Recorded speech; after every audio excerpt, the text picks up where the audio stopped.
Isso também tem que entender esse processo todo no meio do fato de que tanto a PGR quanto a Polícia Federal negaram a delação premiada do Daniel Vorcaro, porque não estava apresentando nada de novo, porque não assumia os crimes, porque não apontava políticos, pessoas acima dele que teriam se favorecido de todo esse processo. A impressão é que Daniel Vorcaro está esperando ser salvo, né? Está esperando resgate. A questão é o resgate por quem? E aí tem várias apostas. Tem gente que aposta que o resgate pode vir no Supremo Tribunal Federal, daí a explicação que a Thaís deu a respeito de todas essas dinâmicas internas do Supremo para formar maioria pela manutenção da prisão é relevante, né? Porque é o seguinte, a depender, né, da decisão, o pai de Daniel Vorcaro, o primo de Daniel Vorcaro podem ganhar a liberdade e isso tira um pouco de pressão em cima do próprio Vorcaro com relação à delação, né? Se a pessoa vê entes queridos da família preso, o negócio também pesa naquele processo. Isso em primeiro. E se você tira do caminho a prisão tanto do pai do Daniel Vorcaro quanto o primo, o próprio Daniel Vorcaro acende a esperança de que ele pode ser o próximo de ser liberado no meio disso, sob a justificativa de que não há mais necessidade de permanecer preso. Um outro grupo de pessoas defende que esse resgate pode vir com as eleições, né? Uma vez, considerando que o irmão Flávio Bolsonaro, né, que jurou a ele a lealdade eterna, ganhar, pode mudar também todas as dinâmicas nacionais. E por mais que a Polícia Federal tenha independência institucional e está deixando isso claro, deixou isso claro nas últimas décadas, né? Muita gente aposta que isso pode virar, seja por mudança de indicação de nomes do Supremo Tribunal Federal, seja por mudança de indicação de diretor-geral, mudança de cargos, enfim, e que Daniel Vorcaro pode ser favorecido no meio desse processo. O fato é que Vorcaro, ao que tudo indica, está esperando resgate dele e da sua família. E é por isso que ele não está piando. Quem está cantando feito passarinho neste exato momento são os celulares de Vorcaro. 8 apreendidos, 1 entregou, faltam 7.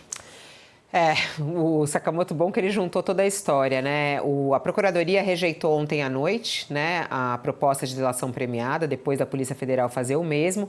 Há toda uma expectativa também para a transferência de Daniel Vorcaro e, no meio de tudo isso, o julgamento sobre o caso do pai de Vorcaro, que está preso há um mês, sobre a justificativa que atuava como operador financeiro do filho e responsável pela coordenação de um esquema de ameaças e intimidações contra quem era considerado adversário do grupo. Bom, ele deve ou não ser solto, Josias? Como é que você vê o dia de hoje como foco aí, Vorcaro, Master e tudo mais? Tecnicamente, não deveria ser solto. Agora, há uma divisão no Supremo hoje, é preciso reconhecê-la. É bom que a gente esteja aqui com boa assessoria jurídica, porque as questões técnicas nós vamos poder discutir com muita propriedade. Agora, há uma divisão política hoje no Supremo, não dá para desconhecer isso. Grosso modo, formaram-se ali 2 polos, um na órbita do André Mendonça, outro ao redor do Alexandre de Moraes, né? E essa divisão é o pano de fundo desse julgamento que vai ocorrer na segunda turma, na tarde dessa terça-feira. O Gilmar pediu vista desse julgamento. Está envolvendo ali, estamos falando da prisão preventiva do Henrique e do Felipe Vorcaro. Um é o pai, o outro é primo do Daniel Vorcaro. Por que digo que, do ponto de vista técnico, Fabiola, a prisão preventiva se justifica? Porque há muitos elementos que levaram o ministro André Mendonça a decretar essa prisão preventiva. É uma prisão cautelar, mas ela se justifica. O Henrique Vorcaro, o pai do dono do falecido Banco Master, a Polícia Federal diz que ele estava comandando uma milícia privada, que espionava desafetos do Daniel Vorcaro, ameaçava pessoas. Então, era ele o personagem da família por trás da tal milícia. De resto, ele contribuiu para ocultar patrimônio do Vorcaro. Foram descobertos mais de 2 bilhões de reais em contas do Henrique Vorcaro. O outro, o Felipe, ele realizava pagamentos, as mesadas do Ciro Nogueira, ele pagava uma transação na transferência de uma empresa do Master para um irmão do Ciro Nogueira também, foi ele que operacionalizou, e ele estava realizando ali os pagamentos.